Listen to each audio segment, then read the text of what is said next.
Welcome on into the Wolverine TV. I am Clayton Sayfie with EJ Holland. We're from the Wolverine.com. Use that promo code BLUE60 for 2 months of our premium content absolutely free. We're brought to you by Lewis Jewelers and Manscaped. EJ has been on the road, flying over the last couple of weeks here down in Texas. Also made his trip to Colorado as well, seeing some Michigan recruits. And EJ, we're going to break down the top 5 that you saw over your time traveling over the last couple of weeks here. Starting with Connor Jones, 3-star Michigan offensive line commit out of Colorado, Monument, Colorado. What were your thoughts on him? Because he's a guy who's kind of flown under the radar. You got Will Johnson in the class. He's kind of the headliner. But Connor Jones is a guy who's all in for Michigan. He's kind of, you see him on Twitter, always posting training videos and things like that. Seems to be putting in the work. This is a kid that committed to Ed Warner. Now Sharon Moore obviously is the offensive line coach. So a transition there, but he's stuck with Michigan and seems to be kind of that all-in type of kid.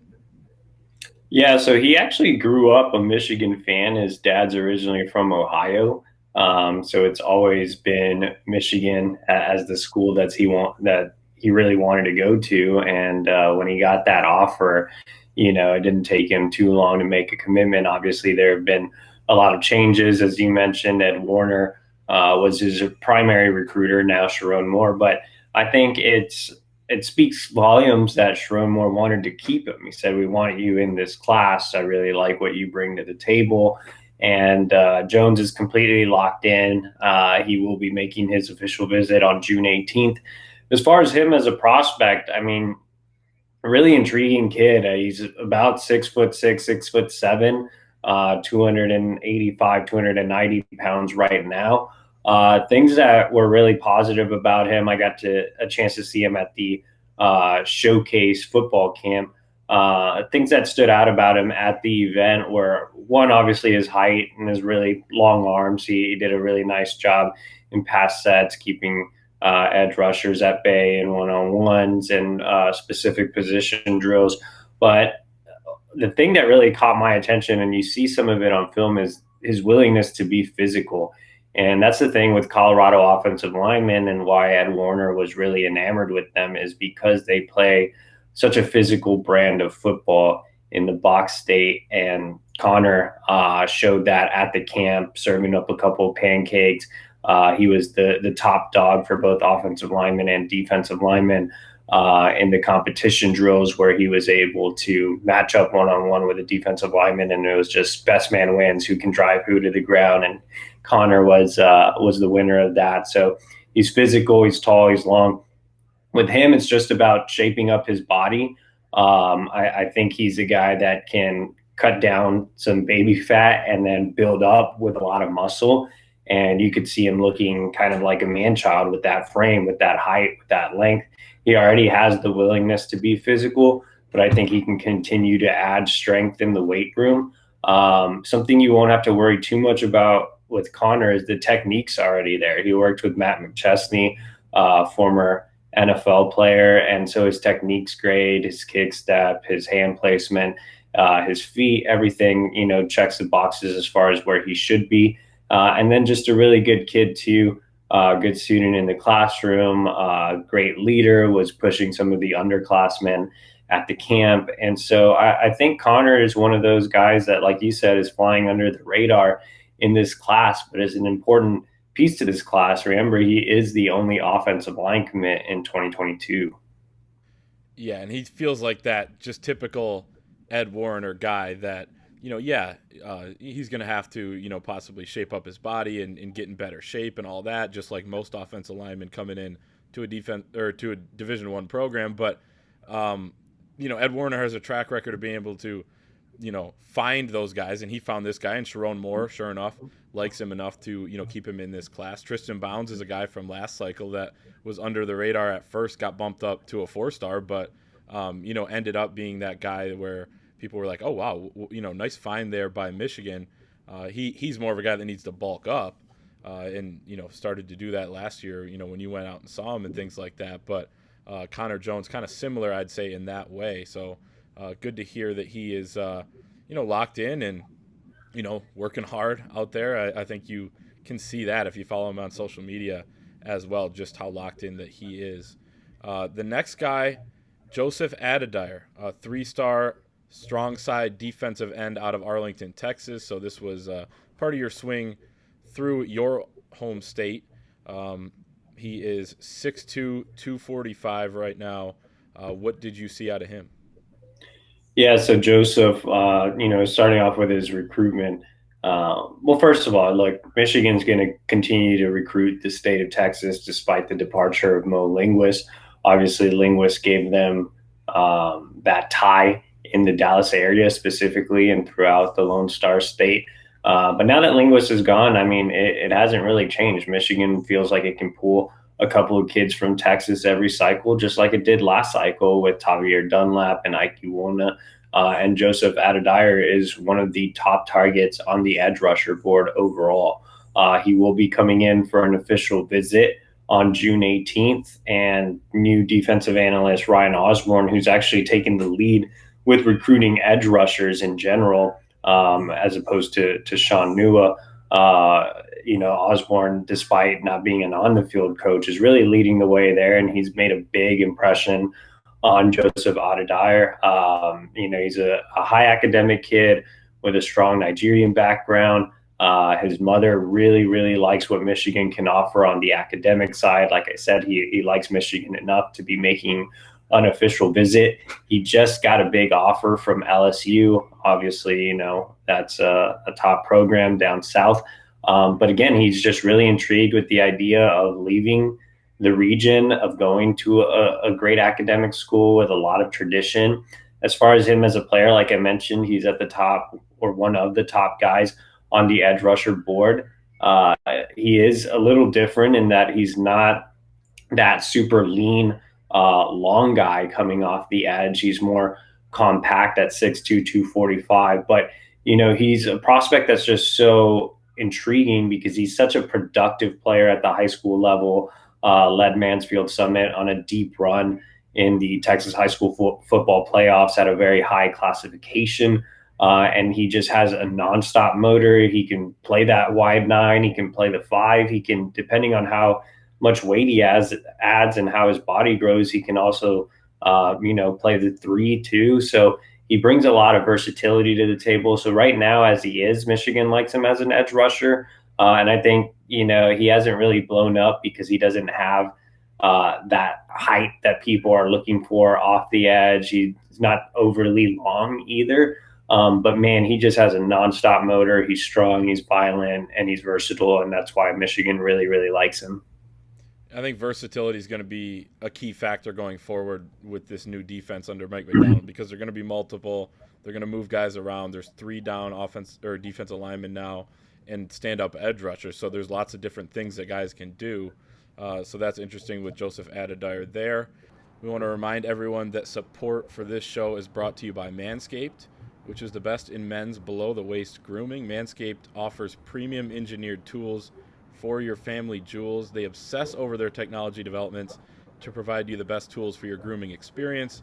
Manscaped is trusted by over 2 million men worldwide, including us. We have an exclusive offer for our viewers and listeners, 20% off plus free shipping with the code 20GOBLUE at manscaped.com. That's 20GOBLUE at manscaped.com. And they sent us the Lawnmower 3.0 Perfect Package to try out. EJ, what are you thinking so far? What do you like about it? Yeah, it's a great deal. I got the whole travel package, including the Lawnmower 3.0. It also comes with a lot of goodies to keep you fresh below the belt on the go. I was out in Colorado seeing Connor Jones last week, and the camp got a little heated out there. It was pretty hot out in the Denver area. Then I went bouldering and free climbing and cave dwelling, and so I had to keep things fresh below the belt. And that goodie bag also includes some athletic underwear, which keeps you cool in the heat, and like I said, keeps you smelling fresh below the belt, and you can shave on the go. They have some precision razors that are safe for your family jewels, and so they keep me nice and clean and fresh on the go, and can keep you clean and fresh on the go too. Yeah, and I know our coworker Chris Ballas has not taken off his Manscaped shirt either that they gave us since he got it, which was I think a month ago. So that's a little weird. But the promo code is 20GoBlue at manscaped.com, 20GOBLUE at manscaped.com. That's 20% off plus free shipping. Ish Harris is the next guy, 4-star athlete out of Pilot Point, Texas. Right there. What were your thoughts on Ish Harris? Yeah, so Ish is one of the newer targets on Michigan's recruiting board. He keeps shrinking on the screen, but he's actually a really big, impressive looking kid at about 6'4", 205. So he kind of fits the bill of what a normal edge rusher would look like. But Michigan actually prefers guys that look more like Joseph coming off the edge. They really like Ish Harris as more of a traditional either inside linebacker or playing more of a regular outside linebacker role, playing in more space, dropping back into coverage, and not necessarily playing closer to the line. Ish, again, is a really new target Michigan just offered, but immediately made his top 5. So like I said, the linguist connection is gone, but Courtney Morgan actually recruited the state of Texas during his time at Fresno State.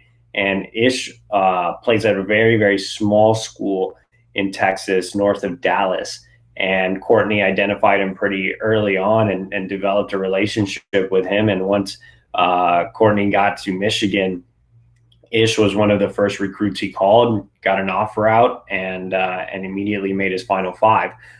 So Ish has official visits scheduled with Texas, Oklahoma, Texas A&M, and Miami. His 5th official visit will be to Michigan, but he is trying to figure out a date on that. And they are working to get him on campus, but he will eventually set that visit, as again, Michigan is that 5th school in the running for him. It's so early for him on the Michigan side, since they just offered.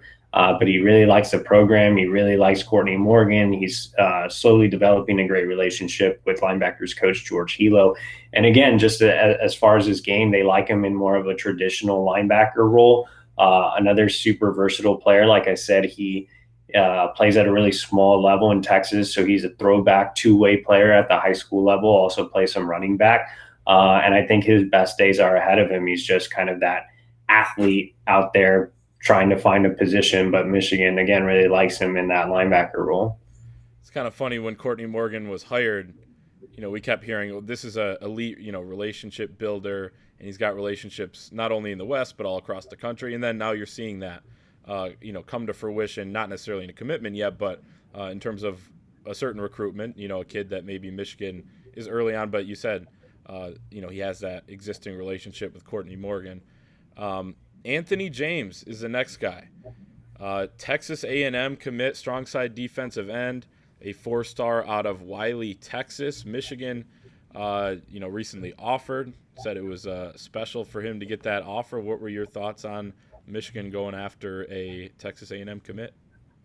Yeah, so people might see, kid from Texas committed to Texas A&M, pointless offer or something like that on the surface, but James is one of the best defensive ends in the 2023 class, rated as a 4-star out of Wiley East. The interesting thing about James is that he is originally from Flint, Michigan. He still has a lot of family in Flint. So when the offer from Michigan came, he was really, really excited about it. He said that playing in front of family would be a dream come true. His dad immediately messaged me after I stopped by to see him and said, hey, thanks for stopping by to see Anthony. We're definitely going to make a stop at Michigan, whether it's this summer or for a game this fall. We'll be out there. So Michigan will be a factor with Anthony James, despite his early commitment to Texas A&M. And as far as him as a player, he's a big, strong kid, a traditional 5 technique, a guy that can provide a pass rushing presence off the line, but that'll probably grow and just have his hand in the dirt and be a dominant force in the trenches. There's a lot to like about Anthony. He's, like I said, big and strong, but he's also long as well, has good height at 6'5". I believe he's at 6'5", 245 right now as a 23. So he's going to grow even more. And again, even though he's committed early to Texas A&M, that family tie to Michigan is really interesting, and Michigan feels like they can create some movement here. Jim Harbaugh actually personally FaceTimed with him the other day, and Ryan Osborne, who I mentioned earlier, that's taking over the edge rushers on the recruiting side. He has been in nonstop contact since extending the offer. So this is a kid that Michigan really likes and feels like they can create some movement with.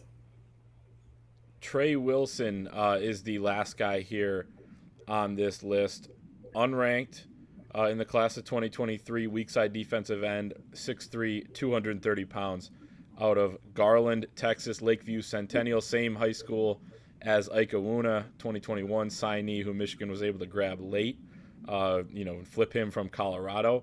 What are your thoughts on Trey Wilson? I really like Trey, man. He reminds me of a Michigan kid. He has that type of personality. And like you said, he's a teammate of 2021 signee Ike Iwuna, so that helps. Great student in the classroom, great leader for his team. Was a star underclassman, earning all types of accolades. So even though he's unranked, I think this is a potential 4-star type of kid.